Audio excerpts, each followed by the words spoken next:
நம்முடைய மாண்புமிகு எதிர்க்கட்சி தலைவர் திரு எடப்பாடி பழனிசாமி அவர்கள் நம்ம திட்டங்கள்லாம் பார்த்து பயங்கரமா கோபம் வருது. வரத்தான் செய்யும், வேற வழி இல்லை அவருக்கு. மக்கள் நம்முடைய திட்டங்களை எப்படி கொண்டாடுறாங்க பார்த்து அவருக்கு கோபம் வருது, எரிச்சல் வருது. நம்முடைய முதலமைச்சர்களை மக்கள் வாழ்த்திக்கிட்டு இருக்காங்க, அதனால அவருக்கு அந்த வயிற்றெரிச்சல் வந்துகிட்டு இருக்கு. அது மட்டும் இல்லை, இன்னொரு கேள்வி கேட்கிறார், ஏன் எல்லா திட்டத்திற்கும் கலைஞர் பேரை வைக்கிறீங்க அப்படின்னு ஒரு கேள்வி வேற கேட்டிருக்கிறார். தன்னுடைய 96வது வயசு வரைக்கும் தமிழ்நாட்டுக்காக, தமிழ் மக்களுக்காக ஓயாது உழைத்த முத்தமிழர் கலைஞர் பேரை சூட்டாம நாம வேற யார் பேரை சூட்ட முடியும்? கூவத்துல ஊர்ந்து போன கரப்பாம்பூச்சி பேரை வைக்கலாமா? இல்ல மறைந்த தலைவர்கள், முன்னாள் முதலமைச்சர்கள் திரு எம்ஜிஆர் அவர்கள் பெயரையோ, மறைந்த முதலமைச்சர் அம்மையார் ஜெயலலிதா அவருடைய பெயரையோ சூட்டினா, அவங்க பேரை வச்சா கூட திரு எடப்பாடி பழனிசாமி அவர்கள் ஒத்துக்க மாட்டார்.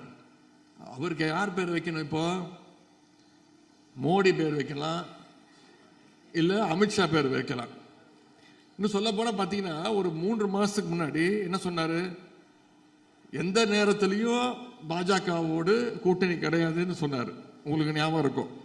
சேலத்துல ஒரு 10 நாளுக்கு முன்னாடி ஒரு ஐடி ரெய்டு நடந்துச்சு. ரெய்டு நடந்து அடுத்த நாளே சொல்லிட்டாருங்க, கூட்டணி பத்தி இப்ப பேச முடியாது, தேர்தல் நெருக்கத்தில் இதை பத்தி பேசிக்கலாம் அப்படின்னு சொல்லிட்டார். இன்னும் சொல்ல போனா இன்னும் ஒரு ரெய்டு நடந்தா போதும், அதிமுகவை பாஜகவோட இணைச்சாலும் இணைச்சிருவாரு. அந்த அளவுக்கு தான் இருக்கிறது இன்னைக்கு அதிமுகவோட நிலைமை. இதையெல்லாம் நீங்கள் மக்கள்கிட்ட கொண்டு போய் பேசணும். ஒவ்வொருத்தரும், நம்முடைய தலைவர் அவர்கள் சொல்லியிருக்காங்க, வர்ற 2026 தேர்தல் மிக மிக முக்கியமான தேர்தல்.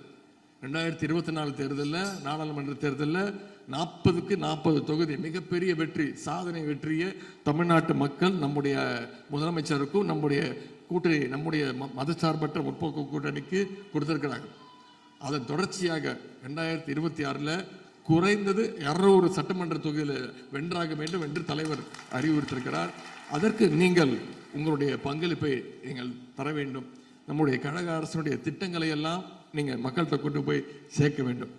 ஒவ்வொரு வீடாக ஏறி இறங்க வேண்டும். இலக்கு 200 என்பதை மனதில் ஏந்தி ஒவ்வொரு வாக்காளரையும் தேர்தலுக்கு முன்பாக 4 முறை அல்லது 5 முறையாவது சந்தித்து பேசி அவங்கள்ட்ட நம்முடைய திட்டங்களை பற்றி சொல்ல வேண்டும். அடுத்து வருகின்ற ஒவ்வொரு நாளும் மிக மிக முக்கியம். 7வது முறையாக கழகத்தை ஆட்சி கட்டில் அமைக்க அயராது உழைக்க வேண்டும் என்று நம்முடைய உடன்பிறர்களை அத்தனை பேரையும் நான் கேட்டுக்கொள்கின்றேன். இங்கே